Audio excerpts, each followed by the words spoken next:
John 15:18 is relatively straightforward, but you do have an interesting decision as to whether proton is an adjective or an adverb, and we have a textual variant that reflects that particular issue.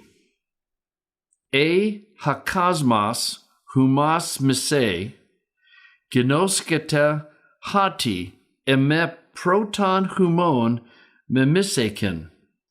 If the world hates you all, and if we are true disciples of Jesus Christ, it will hate us, know that it has hated, right, the perfect of the verb, it has hated me. Let me get back to this proton, because protos can function either as an adjective or as an adverb.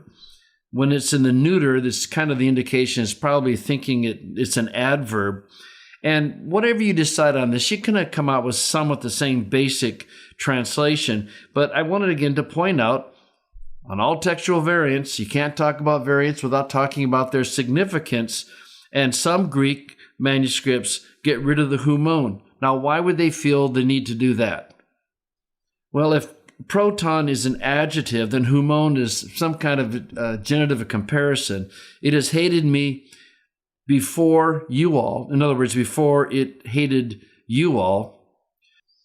But if you want to look at proton as an adverb, then probably you can see why they crossed out humon in some of the manuscripts. And the idea is that it hated me first, but certainly contextually that would mean it hated me first and then it hated you second.